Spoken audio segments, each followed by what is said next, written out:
We in Colorado obviously have the Air Force Academy down in Colorado Springs. The Washington Free Beacon reported recently that there was a presentation that occurred to cadets urging them not to use gender pronouns, not to use the word terrorist also when talking about people. What's your take on a program like that, and then more generally these woke policies that are creeping into our military and our military leadership, and how does that affect our ability to fight and win wars across the world?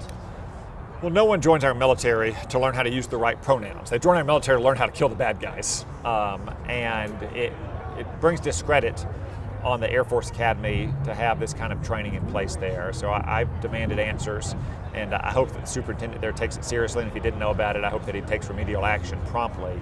It is very consistent, though, with what I've heard across from other academies or other commands down our military. There's really no place for it in our military. Our military has a great record of racial integration and success stories. Remember, we integrated our military just a few months after Jackie Robinson broke the color line.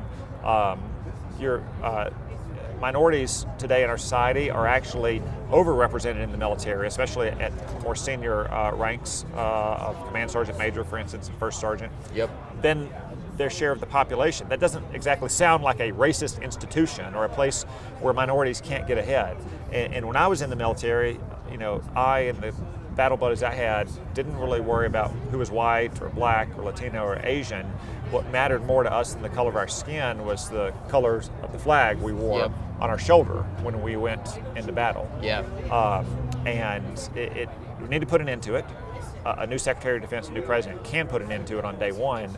But if we elect Joe O'Dea and other Republicans to the Senate, we can start down that path next year. So for instance, I had an amendment this year to the defense bill that would have capped out the salary of so-called diversity consultants in the Pentagon at the salary that we pay an E5 team leader.